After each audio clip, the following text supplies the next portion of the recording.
be pretty quiet because I'm in elk already. So I'm out on a solo trip today. James couldn't come with me, and I don't have a lot of time to keep hunting. This is the last 3 days in a row that I have to hunt, so I'm going to come up here and do it solo. I haven't had a chance to turn on the camera yet because the second I got up on the ridge, I was in elk. I've seen about 12 elk, 3 bulls. I think 2 of the bulls were the same bulls from that Jamie and I saw last week. But there's one new one that is pretty good, and I've seen him from about 1,000 yards away and about 600 yards away, and from those distances I could tell he was really heavy. I don't think he's long. I don't think his main beams are super long, but he looks super heavy. He looked like he had some white tips on all of his points. I couldn't tell how many points, but he looks good. So what I'm going to do is I pushed in. I am about 500 yards from the knob that all of those elk have been feeding on. So that's way closer than what Jamie and I camped at last week. Where I'm by myself, it's just going to be a little easier to be more quiet. So I'm going to get camp set up really quick, throw up my hammock, empty my bag of some unnecessary stuff, and I think I know where those elk are bedding. I'm going to sneak in on the downwind side and see if I can kill a bull.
Ice over the spring. It's pretty cool. Let you know how cold it got here last night.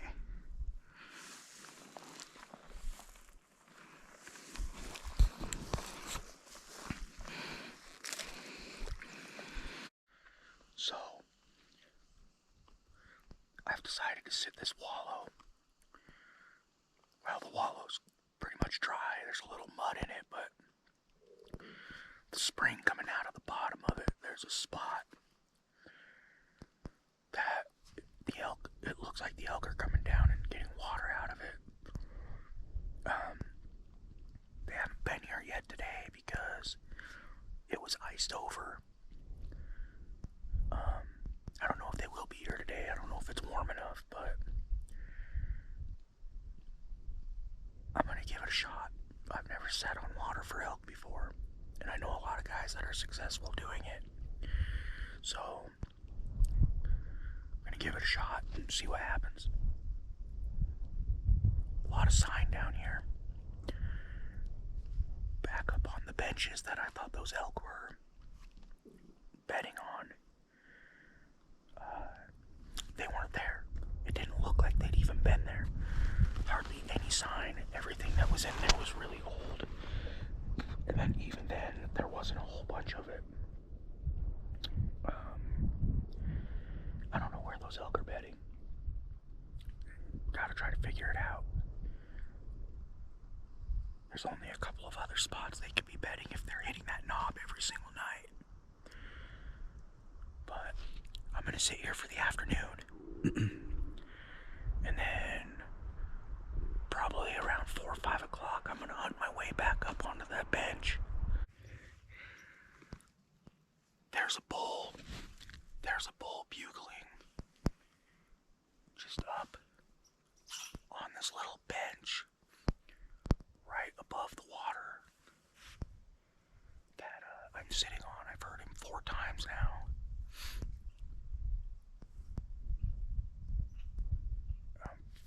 fairly certain it's a bull. The first couple of bugles were really, really weak, kind of like he was bedded.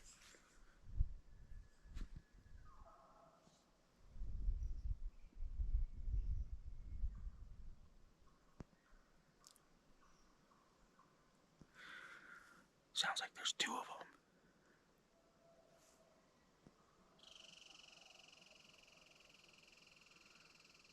It also could be hunters. It sounds like there's one. Alright. It sounds like there's one back up in here. And then there's one back up in there somewhere.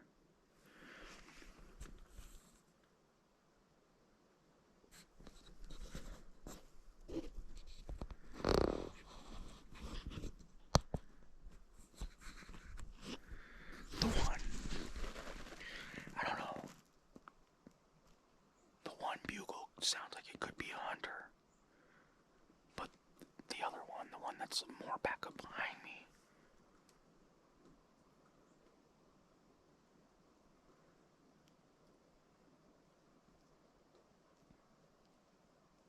doesn't really sound like a hunter. It's a weird bugle.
Got him.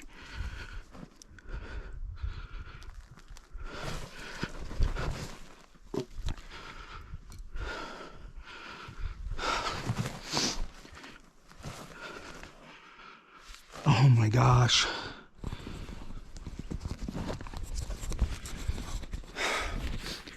I cannot believe that that just freaking happened.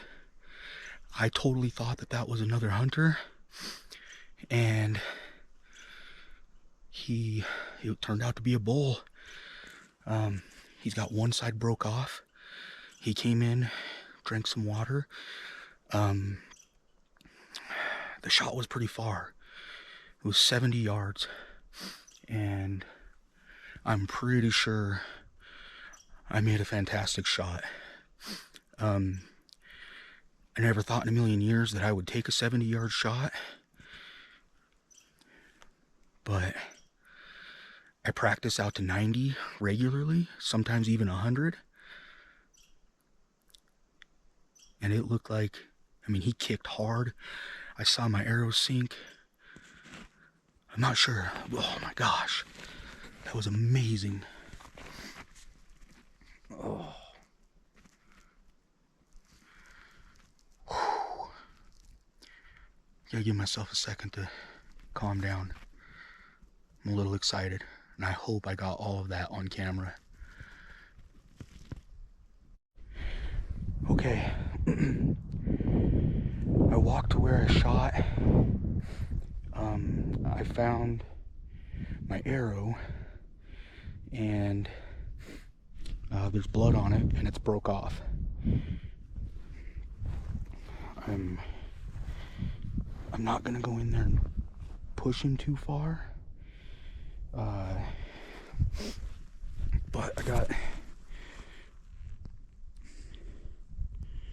freaking pretty good chunk of arrow inside of him. I'm going to just poke my head around this tree and see if I can find a little bit of blood. I'm kind of worried because single bevels don't bleed all that good right out of the beginning. But I'm pretty sure I made a good shot, so back at where I shot him from, and I compared my broken off arrow to the arrows in my quiver, and I'm not super happy about the penetration. It's looking like maybe 10 inches at the most of penetration.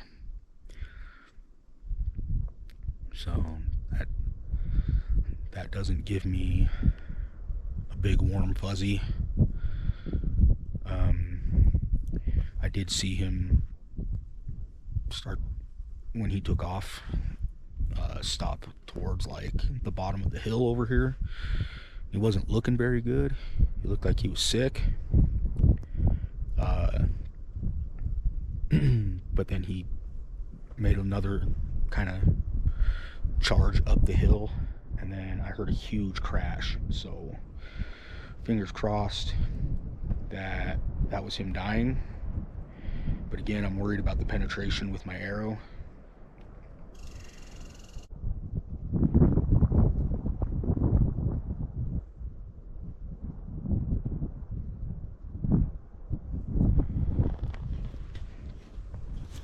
I'm sitting here waiting for a couple hours to go try to find the bull I shot. And there's a spike right there. Hopefully the GoPro can pick him up.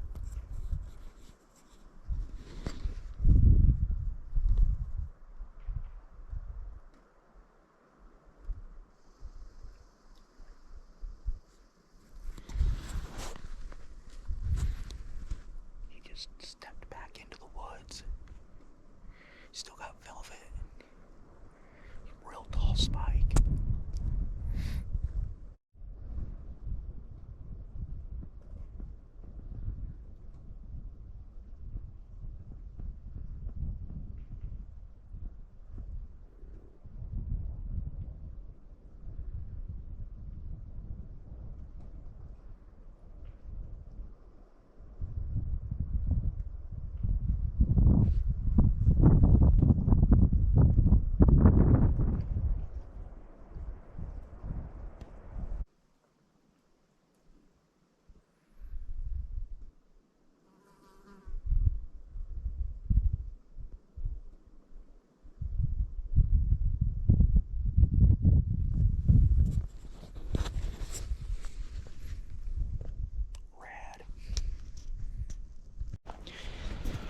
So it's been about 2.5 hours since I shot that bull. The wind has picked up pretty bad, hoping that if he is still alive, that wind helps me sneak in close enough to finish him. I'm just gonna creep up to where he went in the trees and just go real slow and look for some blood. Let's hope he's dead. You guys, I found him. I killed my first bull. I have been archery hunting for elk for 15 years. I have shot a couple cows with my bow, and I shot a bull 12 years ago that I lost, and I just had, this one was bad. Like, there was no blood. I still haven't found any blood. I just walked up where I saw him last, and was like, 'cause I found one spot of 3 drops of blood, and then I just started walking up where I saw him last and right around the area where I heard him crash, and he's laying right here, guys.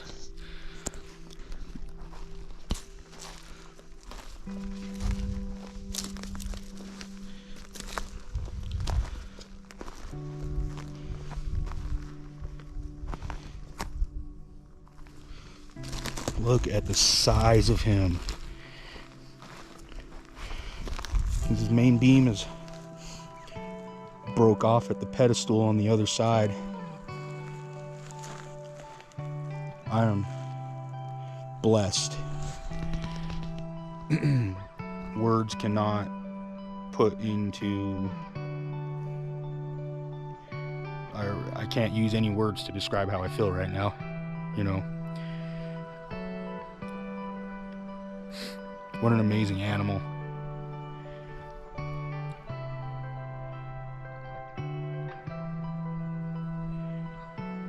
Wow, speechless. I've got a lot of work to do. I'm gonna take some pictures, and then I've got to get him quartered up, and I got to take my time doing that because I'm by myself, 3 miles in, no cell phone service, and I do not have an inReach. So I'm gonna take my time, make sure that I don't get hurt. I'm gonna get him quartered up. I'm going to string him up, and I'm going to get back to camp where I have a couple of bars of cell phone service, and I'm going to call in some reinforcements to help pack him out.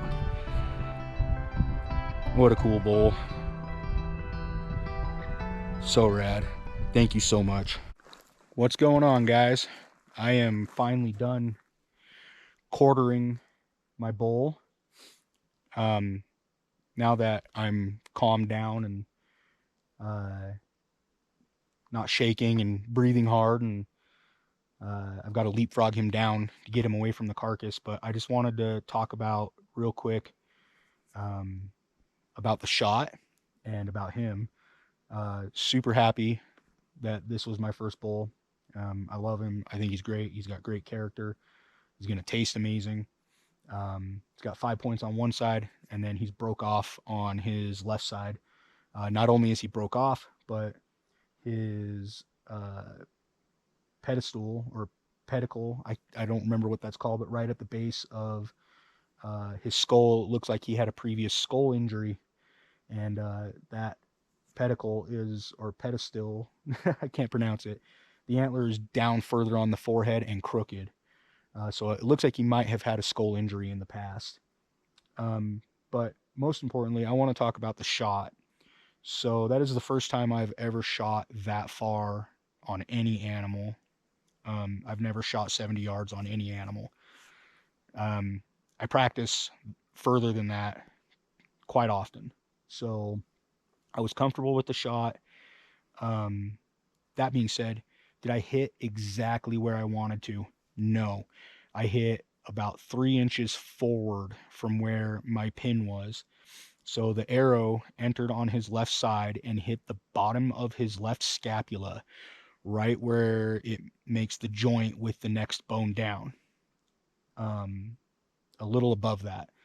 It punched through that and then lodged in the offside scapula, right dead center in it.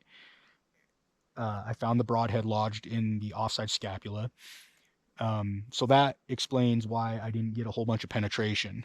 So I believe I was right in panicking. It made me question taking that shot, specifically because I've never taken that shot before. But it all worked out, and he's dead and he's going home with me. So first tag of 2021 is punched. I'm going to leapfrog him down to the creek and get him away from the carcass so the bears and the coyotes don't get him. And then I'm going to come back up here and grab my stuff, and I've got about a 1.5 mile hike back to my camp.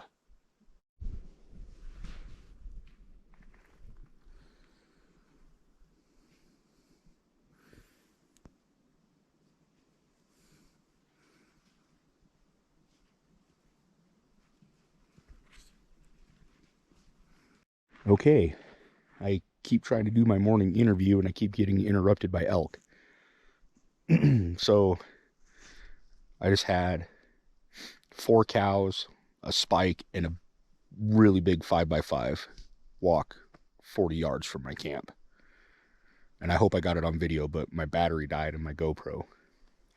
The first one, a bull bugled down here somewhere. Pretty amazing. Jamie's going to be hunting up here till Monday, so hopefully he kills that big 5x5.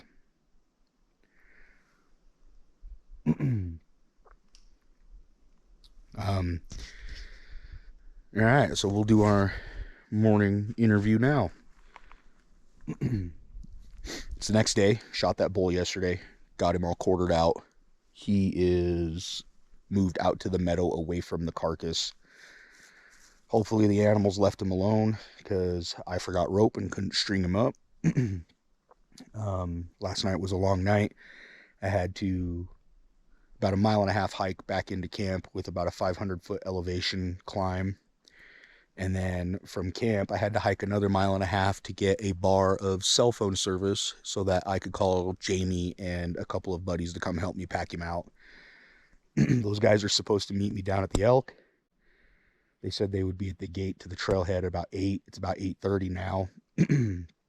By the time I get my camp cleaned up and head down there, hopefully we meet there around the same time. And that was awesome. That was a nice bull. I hope I got him on camera.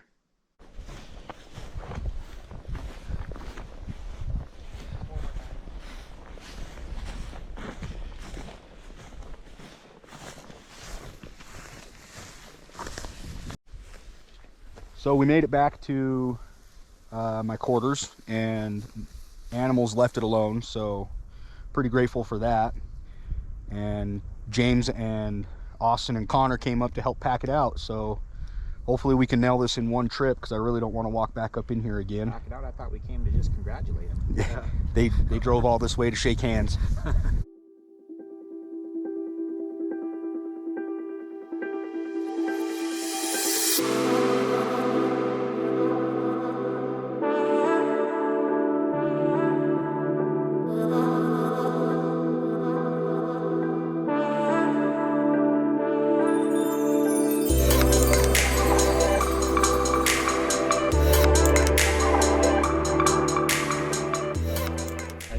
Okay, Oh, God. we are loaded up. Heavy packs. One trip. Gonna try to do it in one trip. Yeah, even Connor's packing the back straps and the loins. That's the most important part. You better take good care of them.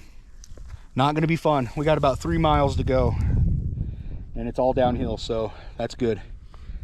Kind of. I don't know if you've ever fallen downhill with elk quarters on your back, but not fun. We're gonna get going.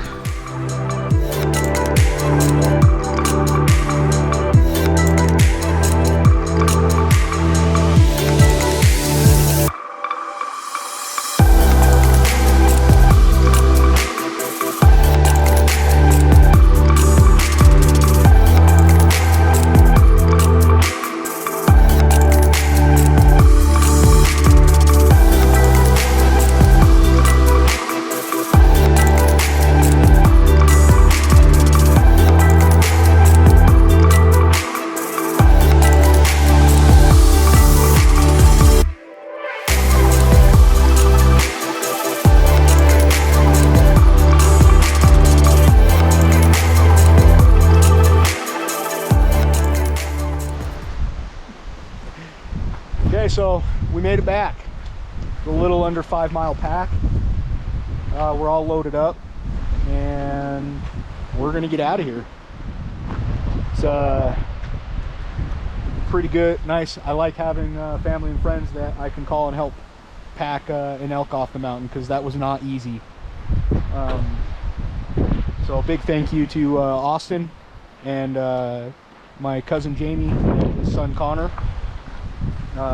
Without them, it definitely would have been a 2-day pack out. So we're gonna go find a cheeseburger and get this bull to get him hung up and cooled off, and we'll catch you guys next time. Thank you for watching.